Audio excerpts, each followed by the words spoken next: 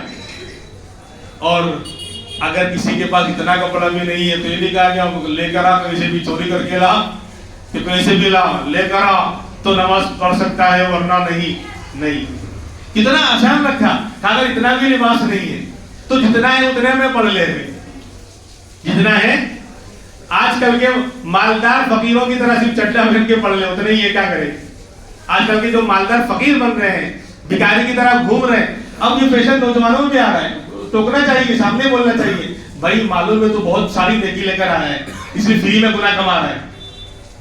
اگر تجھے بہت زیادہ گرمی لگ رہی ہے, بہت زیادہ تو مال پانی زیادہ کھا رہا ہے, تو کم سے کم اتنا لمبا بھی ملتا ہے. بہت سے لوگ چڈا پہن کے گھومتے ہیں نا یہاں پر بھی. نان مسلم کی بات نہیں کر رہا, اگر مسلمان ہے تو کہنا چاہیے بھائی تو بہت بڑا نیکی والا ہے, ہمیں معلوم ہے, اس لیے تو فری میں گناہ کما رہا ہے, نیکیاں لٹا رہا ہے, لیکن اللہ کے رسول اور صحابہ اور اس سے بڑھ کر تو نیکی والا نہیں ہے, کیوں فری میں گناہ کما رہا ہے. اگر وہ اتنا اوپر ہی پہن لے گا یعنی ناف سے لے کر گھٹنے کو چھپا لے گا تو کون سا گناہ ہو جائے گا. لیکن شعور ہی نہیں ہے. دین سے دوری کا تھرمامیٹر اتنا ڈاؤن ہے کہ اس کو احساس بھی نہیں ہے کہ میں فرض یعنی چھوڑنے کا گناہ کر رہا ہوں. سطر چھپانا ہر حال میں لوگوں کے سامنے فرض ہے.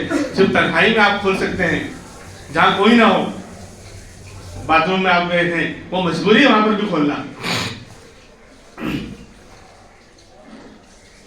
یعنی استنجا کرنے گئے ہیں یا غسل کرنے گئے ہیں تو وہاں اس کو کھولا جائے گا. مطلب بہت سے لوگ صرف چٹی پہن کر غیروں میں رہتے غیروں کے کلچر اور ان کی تہذیب ہمارے اندر آ گئی ہے. یہ ہندوؤں کے ساتھ غیروں میں رہتے ان کی ننگا پن ہمارے اندر آ چکا ہے. سطر کا چھپانا ہر حال میں فرض ہے, جس طرح نماز پڑھنا فرض ہے.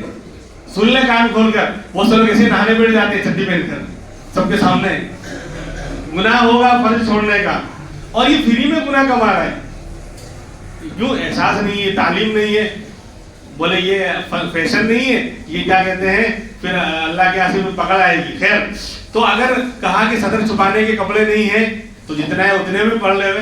اگر وہ بھی نہیں ہے, بالکل ننگا ہے, بھائی جنگل میں نہانے گیا تھا, باہر نکال کے رکھا تھا, کھالو آئے اٹھا کر لے گئے. ماموں کون بندر کپڑے لے کے بھاگ گیا. اب دوسرا کپڑا تھا ہی نہیں اس کے پاس, کیا کرے.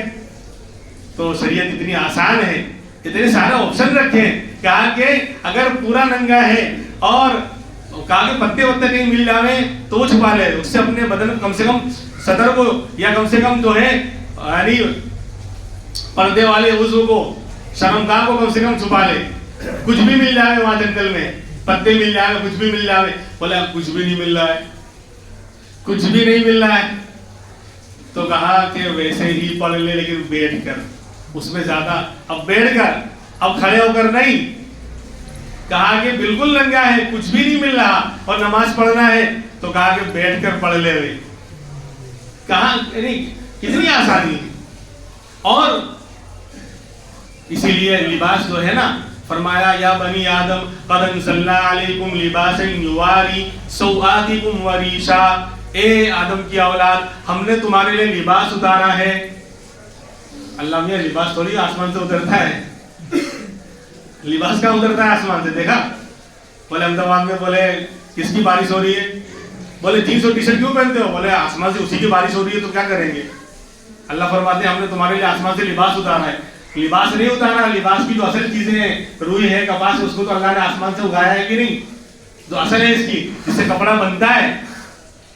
تو اللہ بتا رہے ہیں کہ گویا کہ ان چیزوں کو جو ہم نے پیدا کیا ہے، کپاس ہے، اون ہے، روئی ہے، جو بھی ہم نے پیدا کیا ہے وہ لباس کے لیے پیدا کیا ہے. اور کیا مقصد ہے لباس کا؟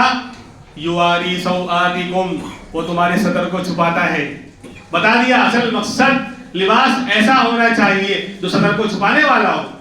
یہ بات ضمن آگے تو میں اس کو بھی ساتھ میں یعنی بیان کرتے چل رہا ہوں.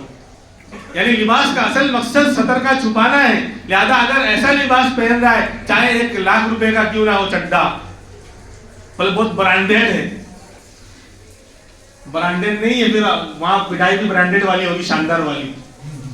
ہاں برانڈیڈ اگر لباس شریعت کے خلاف پہن رہا ہے تو پٹائی بھی برانڈیڈ والی ہوگی. اسپیشل فرشتے طے کیے جائیں گے پٹائی کرنے کے لیے. کیوں؟ ہر چیز کا علم ہے، اس کا علم کیوں نہیں؟ دنیا کی 10 روپے کا اور معمولی چیز کا اور ان تمام خرافات کا علم ہے، جس کا علم نہ رکھنا ضروری ہے. ذہن کو خراب کر کے اور غلاظت بھرنے سے اچھا ہے کہ دنیا کے ان علوم کو ڈیلیٹ کر دو. کرکٹ ہے اور فلاں دنیا کی اور گناہوں کی چیزیں وہ سب یاد ہے، سب پتہ ہے، لیکن نہیں معلوم ہے تو دین کا مسئلہ نہیں معلوم ہے. تو کیوں ساری آفت دین پر کیوں آ رہی ہے؟ اس لیے میرے بھائیوں ہم اس سے پرہیز کریں. نمازیں ہم سے سستے اور نمازیں بہت زیادہ ادا نہیں ہو پا رہی ہے، لیکن ہر حال میں صدر کو چھپا کر رکھیں. اگر نہانے کا وقت بھی آوے، اگر ہاں باتھ روم کے اندر ہے وہ مسئلہ الگ ہے، لیکن اگر سامنے کسی کے اوپن ہونا پڑ رہا ہے، نہانا پڑ رہا ہے، تو ناف سے لے کر گھٹنے تک کا حصہ چھپا ہوا رہے. لنگی ہے یا اس طرح کے پینٹ ہے، اس کے ذریعے جو ہے ہم اپنے آپ کو چھپا کر پھر غسل کرنے بیٹھیں. اور باہر نکلنا بھی ہو تو اتنا تو چھپا رہنا ضروری ہے ہر حال میں، ورنہ فرض چھوڑنے کا گناہ ہوگا. خیر، تو کتنی آسانی رکھی کہ پھر ایسے ہی مسئلہ آیا کہ اگر بندہ سو گیا، آنکھ لگ گئی اور نماز نکل گئی، تو کہا کہ قضا کر لے. واقعی اس نے کوشش کی تھی، الارم لگایا تھا، سب پورا انتظام کیا تھا، لیکن اتفاق سے ہوتا ہے آنکھ لگ گئی. ایک تو یہ کہ معمول بنا رکھا ہے، آنکھ کھلتی ہے پھر الارم بند کر کے سو جاتا ہے روزانہ، وہ نہیں. بولے کہ ہاں بہت اچھا مسئلہ مل گیا، آن لائن ریکارڈ ہو رہا ہے. تو بولے ہاں بہت اچھا مسئلہ بتایا. بولے آنکھ کھلی نہیں، وہ تو آنکھ یوں کر کے آدھی کھول کے یوں کر کے بند کیا تھا، میں آنکھ کھلی نہیں میری، میں اٹھ تو گیا تھا، اب تو نہیں اٹھ رہا ہے تو یہ تیرا قصور ہے. آنکھ تو کھل گئی تھی نا، الارم نے اٹھا دیا یا اللہ نے اٹھا دیا، آنکھ کھلی ہی نہیں. تو کہا کہ گناہ انشاءاللہ نہیں ہوگا. جب بھی آنکھ کھل گئی صبح اٹھا اور مغرب وقت نہیں ہے پڑھ لے، اللہ نماز کو پوری قبول کر لے گا. ہاں ایسے روزے کے بارے میں فرمایا فَمَنْ كَانَ مِنْكُمْ مَرِيضًا أَوْ عَلَى سَفَرٍ فَعِدَّةٌ مِّنْ أَيَّامٍ أُخَرَ. جو تم میں سے بیمار ہو جائے، ایسا بیمار ہو گیا کہ روزہ رکھنے کی طاقت نہیں ہے، نارمل معمولی بیمار، بخار ہلکا پھلکا آ گیا، سردیوں کی وہ مراد نہیں ہے، بلکہ ایسا بیمار ہو گیا کہ واقعی صبح سے شام تک بھوکا رہنا اس کے لیے پریشانی کا باعث ہے، تو کہا چھوڑ دے. یا سفر پر چلا گیا، لمبا سفر ہے، مشقت والا سفر ہے، گرمی ہے اور سفر میں روزہ رکھنا یعنی مشکل لگ رہا ہے، تو فَعِدَّةٌ مِّنْ أَيَّامٍ أُخَرَ، تو دوسرے دنوں میں اس کی قضا کر لے، گناہ نہیں ہوگا. اللہ نے حرج کو، گناہ کو ساکت کر دیا اور دنوں میں قضا کر لے. بیمار تھا ایسا روزہ نہیں رکھ پایا، یا ایسے سفر پہ چلا گیا جہاں موقع نہیں ہے، پریشانی ہے اس کے لیے، تو روزہ چھوڑ دیا، گناہ نہیں ہوگا، بعد میں قضا کر لے۔ اب آ جائیے، تو ہمارا دین اتنا آسان ہے، کہاں تک میں گراؤں؟ اب آ جائیے دین یہودیت میں اور دین عیسائیت میں آ جائیے۔ یہودیوں کے یہاں ہفتے کا دن، سیٹرڈے، سنیچر کا دن، ہفتے کا لفظ ہمارے یہاں رواج نہیں ہے، سنیچر کے کو ہم سنیچر بولتے ہیں، ورنہ اردو میں ہفتہ یعنی سنیچر کا دن، ہم بولیں گے پورا ہفتہ مراد ہے ہمارے پاس، ہفتہ بولیں گے تو یعنی 8-7 دن، تو ہفتے کے دن، سنیچر کے دن ان کے لیے بینڈ تھا، آگ نہیں جلا سکتے، آگ، اب جس کا جو بھی آگ جلانے والا، کوئی چائے کی دکان والا ہے تو، کوئی ہوٹل والا ہے تو آگ جلانا نہیں جلا سکتے، جس کا کام آگ جلانے کا ہو وہ کام ہی نہیں کر سکتا اس دن، یا کوئی بیمار ہو گیا اور گرم کرنا ہے کچھ نہیں کر سکتا، چائے پینی ہے نہیں پی سکتا، آگ جلانا ممنوع سنیچر کو، بلکہ کاروبار کرنا منع، اس دن عبادت کرنی ہے، تو کتنا حرج لازم آتا، سواری پر سوار نہیں ہو سکتے سنیچر کے دن، ہاں سب بند۔ ہمارے اللہ نے کتنا آسان رکھا، صرف جمعہ کے دن، عبادت کے دن اللہ نے طے کیا، لیکن کیا کہا کہ بس کیا کرنا ہے بندو، اذا نودی للصلاة من یوم الجمعہ فاسعوا الى ذکر اللہ وذروا البیع، کہ جب جمعہ کی اذان ہو جائے اپنے کاروبار کو چھوڑ کر اللہ کی یاد کی طرف جلدی سے چلو اور اپنے کام کاج کو چھوڑ دو، لین دین، کاروبار، دنیا کے کاموں کو چھوڑ دو، بس اتنا اللہ کہہ رہے ہیں۔ اذان کے وقت بند کر دو، لیکن پھر بھی اچھے اچھے ترم خواہ بند نہیں کرتے، قرآن کی صراحتاً صاف صاف مخالفت کرتے ہیں۔ اذان ہو گئی، اب اس کے بعد کاروبار کرنا یا کوئی دنیا کا کام کرنا یہ جائز نہیں، قرآن کہہ رہا ہے، سورہ جمعہ کی آیت کہہ رہی ہے فَسْعَوْا إِلَىٰ ذِكْرِ اللَّهِ، دوڑو اللہ کی یاد کی طرف، نماز کی طرف، وَذَرُوا الْبَيْعَ، چھوڑ دو دنیا کے سارے جھمیلوں کو۔ میں آپ کو سمجھانے کے حساب سے ترجمہ کر رہا ہوں، چھوڑ دو دنیا کے سارے جھمیلوں کو، اب چھوڑ کر اذان ہوتے ہی فوراً آؤ مسجد میں، لیکن ہوتا کیا ہے کہ ابھی تو 55 میں اذان ہوئی ہے، پھر 1:30 35 اور 40 پر خطبہ ہے، 40 پر خطبہ ہے، پونا گھنٹہ کون جاوے، ابھی تو کاروبار میں لگے رہو، اتنا سستا سمجھ لیا ہے، تو اللہ کے نزدیک ہم سستے نہیں ہوں گے، اتنا ہلکا سمجھ لیا ہے، ہفتے میں ایک دن ہے، کچھ تو سن لے، کچھ تو دین کا اور مسلمان ہونے کا ثبوت پیش کر، وہاں پورے دن، پورا سنیچر کا دن یہودیوں کا بینڈ، کوئی کاروبار نہیں ہوگا، صرف عبادت کرنی ہوگی، یا خالی کہہ رہے کہ آدھا 1 گھنٹہ خالی چھوڑنا ہے اللہ کے لیے، اذان سے لے کر نماز تک بس آپ جوڑ لو، 1 گھنٹہ ہوتا ہے، 1 سے 1.25 گھنٹہ مان لو، 55 پہ اذان ہے اور 2 بجے تک نماز ہو جاتی ہے، 1 گھنٹہ 1.25 گھنٹہ مشکل سے،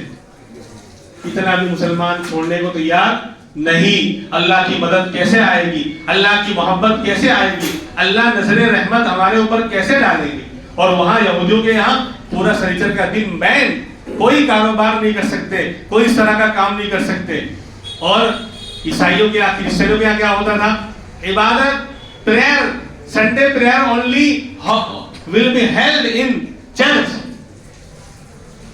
کہ ہفتے کی جو عبادت ہے سنڈے کے دن ہوگی، اور وہ بھی ہوگی چرچ کے اندر، چرچ کے باہر عبادت نہیں، نو الاؤ، ہوگی ہی نہیں، کرو گے تو بھی نہیں ہوگی۔ کتنا آسان ہے ہمارا دین، جہاں کھڑے ہو گئے سجدہ ادا ہو گیا، جہاں کھڑے ہو گئے اللہ موجود ہے، فَإِنَّمَا تُوَلُّوا فَثَمَّ وَجْهُ اللَّهِ، جہاں بھی کھڑے ہو جائیں گے، زمین کے تہ میں کھڑے ہو جائیں گے، سمندر کے موجوں کے بیچ میں کھڑے ہو جائیں گے، آسمان میں، ہواؤں میں، پلین پہ کھڑے ہو جائیں گے، نماز ادا کریں گے، نماز ادا ہو جائے گی۔ اور ان کے یہاں پریئر، عبادت اونلی سنڈے کو ہوگی، اور وہ بھی چرچ میں ہوگی۔ اگر کوئی مس ہو گیا تو اب پورے ہفتے ویٹ کرنا پڑے گا، آئندہ سنڈے کو عبادت کرے گا، گیا مس ہو گیا۔ کوئی بیچارہ دور ہے، چرچ وہاں سے بہت دور ہے، آ نہیں سکتا تو نہیں، اور بیچارے تو لوگ ہواؤں میں، پلینوں میں کام کرنے والے ہیں، سمندروں میں کام کرنے والے ہیں، تو کہتے ہیں ہمارا کیا قصور ہے کہ ہم عبادت ہی نہیں کر پائے تھے، وہاں چرچ ہے ہی نہیں۔ تو ان کے لیے یہ دقتیں ہیں، سب پریشانیاں ہیں ان کے دین میں، ہمارے آسانیاں ہیں۔ اور پھر ان کے یہاں گناہ ہوگا، کسی سے گناہ ہو گیا، آپ توبہ کرنی ہے تو پوپ چرچ آنا پڑے گا اور پوپ صاحب کے سامنے اپنے گناہوں کا کانڈ بیان کرنا پڑے گا کہ مجھ سے یہ ہوا ہے، اور کچھ جو ہے اوپر سے جو ہے کچھ فیس دینی پڑے گی، پھر پوپ صاحب جو ہے آپ کے گناہ بخشوائیں گے۔ اور ہمارے یہاں بندہ جانتا ہے، اللہ جانتا ہے، تنہائی میں کہیں بھی مسجد میں آنے کی بھی ضرورت نہیں، توبہ کرنے کے لیے تنہائی میں ہاتھ اٹھا لیا، اپنے گناہوں پر شرمندہ ہو گیا، 2 آنسو بہا دیے اللہ کے سامنے ہاتھ اٹھا کر، اللہ معاف کر دے گا۔ کوئی روپیہ خرچ نہیں، کوئی وقت خرچ نہیں، کوئی پیسہ خرچ نہیں، کوئی سفر کرنا، ٹریول کرنا نہیں، کسی کے سامنے اپنے گناہوں کا اظہار کرنا اور اپنی پول کھولنا بھی نہیں، وہاں تو پوپ کے سامنے آنا پڑے گا، بتانا پڑے گا مجھ سے یہ گناہ ہوا ہے، پھر وہ تمہارے لیے جو سیٹلمنٹ، جو پیک تم کو دے گی، اتنے والا پیک ہے، 1000 والا ہے، 2000 والا ہے، تمہارے گناہ اٹ از ویری ہائی، تو اس کے لیے 10,000 چاہیے، تب جا کر تمہاری توبہ ہوگی، ورنہ نہیں ہوگی۔ ہمارے ایسا نہیں ہے۔ اور یہودیوں کے یہاں دیوار گریا، ایک دیوار وہاں بنی ہوتی ہے، آپ دیکھیں گے، اب تو کل شیء موجود فی یوٹیوب، تھوڑا بہت تو سمجھ رہے ہوں گے نا عربی، کہ ہر چیز all things available in YouTube، اب تو سمجھ گئے نا، یعنی ٹیڑھا کر کے وہ والی زبان بولوں تو سمجھ جائیں گے سب، منہ ٹیڑھا کر کے بولوں وہ زبان تو سمجھ جائیں گے۔ خیر، تو یوٹیوب پر سب موجود ہے۔ دیوار گریا یعنی وہ ایک دیوار ہے، وہاں جا کر وہ کھڑے ہو کر وہی روئیں گے، وہی گریا کا مطلب رونا، وہاں روئیں گے اور توبہ کریں گے تو ہی کوئی توبہ قبول ہوگی، کہیں اور نہیں ہوگی۔ اور بلکہ ان کے یہاں تو یہ تھا کہ اپنے آپ کو مارنا پڑے گا، ابھی اپنے دھرم کو فالو نہیں کرتے پورے طور پر، آزادی آ گئی ہے، ورنہ یہ تھا کہ اگر بڑا گناہ ہوا ہے اپنے آپ کو مارو، قتل کرو، دنیا میں رہنے کا حق ہی نہیں ہے، تو توبہ تمہاری قبول ہوگی۔ اور ہمارے یہاں بڑے سے بڑا گناہ اگر ایک مرتبہ بندہ سچے دل سے توبہ کر لیتا ہے، اللہ اس کو معاف کر دے گا، اللہ اس کو معاف کر دے گا۔ یہ اسلام کی یہ خوبیاں ہیں۔ تو 2-3 ہفتوں سے ہمارا یہی بیان چل رہا ہے، میرا اور پوری دنیا کا پسندیدہ دین دین اسلام کیوں ہے؟ تو یہ وجہ بھی ہے کہ ہمارے مذہب کے اندر آسانی رکھی ہے، ہر چیز میں آسانی۔ میں نے آپ کو بہت ساری مثالیں دی ابھی، بہت ساری، نماز کی اور عبادتوں کی، کپڑے پہننے کی، یعنی ہر طرح کی ہم نے آپ کو مثالیں دی۔ ایسے ہی روزے کے اندر دیکھ لو، روزہ اتنی شاندار عبادت، اس کے لیے بھی آسانی ہے۔ ایک تو مسئلہ میں نے بتایا کہ کوئی بیمار ہو گیا، سفر میں چلا گیا، روزہ رکھنا اس کے لیے مشکل ہے، تو کہا کوئی بات نہیں، قضا کر لے، بعد میں رکھ لے، گرمی کا روزہ نہ سردی میں رکھ لے۔ ایسا نہیں ہوگا کہ دیکھ رمضان جو ہے نا 2017 میں تیرا روزہ چھوٹا ہے، تب تو رمضان آیا تھا مئی اور جون کے اندر، اور وہ 15 آورز اور 16 گھنٹے کا روزہ تھا، تو اب تو قضا کرے گا تو انہی دنوں میں کرنی پڑے گی۔ نہیں، ابھی دسمبر 12 گھنٹے سے بھی کم کا دن ہے، 11.5 گھنٹے کا دن ہے، حالانکہ روزہ چھوٹا ہے 16 گھنٹے والا۔ بہت سی کنٹریز میں تو 20 گھنٹے کا روزہ ہے، اگر وہ چھوٹ گیا ہے تو بھی 10 گھنٹے کے دن والا اگر روزہ بھی رکھ لے گا تو بھی قضا ہو جائے گی۔ دن میں آسانی ہے ہمارے یہاں۔ اور پھر کتنا آسان ہے روزہ کہ سحری کا باقاعدہ حکم دیا کہ سحری کھاؤ، سحری کھاؤ، تاکہ دن بھر بھوکے رہو گے تو اس کے اوپر مدد ملے گی سحری کے، اسی لیے کہا کہ برکت والا کھانا ہے، سحری کا کھانا برکت والا کھانا ہے، تاکہ لوگ یعنی اس وقت کھائیں، اور اگر نہیں کھایا نا تو کیا معلوم ہے کیا ہوتا ہے، پورے اخبار میں آتا ہے کہ آج سحری نہیں کیے، صبح سے شام تک عصر تک جو ہے یہی تسبیح پڑھتا ہے، یار آج بغیر سحری کا روزہ رکھتا ہے۔ اب تو واٹس ایپ پہ بھی بھیجے گا، ٹویٹر پہ بھی، ہر جگہ بھیجے گا۔ اگر ایک دن سحری بغیر کھائے روزہ رکھ لیا تو یہ شکوے، گلے شکوے شام تک پورے نہیں ہوں گے۔ اور اسی لیے کہا کہ سحری کھا لو تاکہ منہ بند رہے، کہ نہیں کھائیے، اور بولے یار ارے ہاتھ تو اٹھانے تو بالکل وقت ختم ہو گیا تو پانی بھی نہیں پی پایا، ارے یار ایسے روزہ رکھ لیا، ارے یار ایسے روزہ رکھ لیا، سب جگہ گائے گا، شام تک یہی چلائے گا۔ اسی لیے کہا کہ بہترین کھانا سحری کا ہے، برکت والا کھانا۔ تو میں بتا رہا تھا کہ ہمارا اتنی آسانی ہے، تو یہ 5ویں دلیل آج میں مکمل کر رہا ہوں۔ 6ٹھی دلیل یہ ہے کہ اسلام جو ہے، اسلام کے اندر خوبی کیا ہے کہ اسلام بھائی چارے اور اخوت کی تعلیم دیتا ہے۔ ہاں، بھائی چارے اور اخوت کی تعلیم دیتا ہے. فرمایا انما المؤمنون اخوہ، سارے مسلمان آپس میں بھائی بھائی ہیں. لا فضل لعربی علی عجمی ولا عجمی علی غیرہ، او کما قال صلی اللہ علیہ وسلم، کہ کوئی فضیلت عربی کو عجمی پر نہیں، عجمی کو دوسروں پر نہیں، رومی کو ترکی پر نہیں، ترکی والے کو کسی اور پر نہیں. سب ایک ہی سب میں کھڑے ہو گئے، محمود و ایاز. نہ کوئی بندہ رہا نہ کوئی بندہ نواز. دیکھو بادشاہ بھی اسی صف میں ہے، بازو میں اس کا غلام اور خادم اسی صف میں ہے. اور ہم جس ملک میں رہتے ہیں نا، جو قوم، جو لوگ آج حکومت پر قابض ہیں اور وہ اپنے آپ کو بڑا سمجھتے ہیں اور دوسری قوموں پر ظلم کرتے ہیں، ان کو زمین پر تھوکنے کا بھی حق نہیں تھا.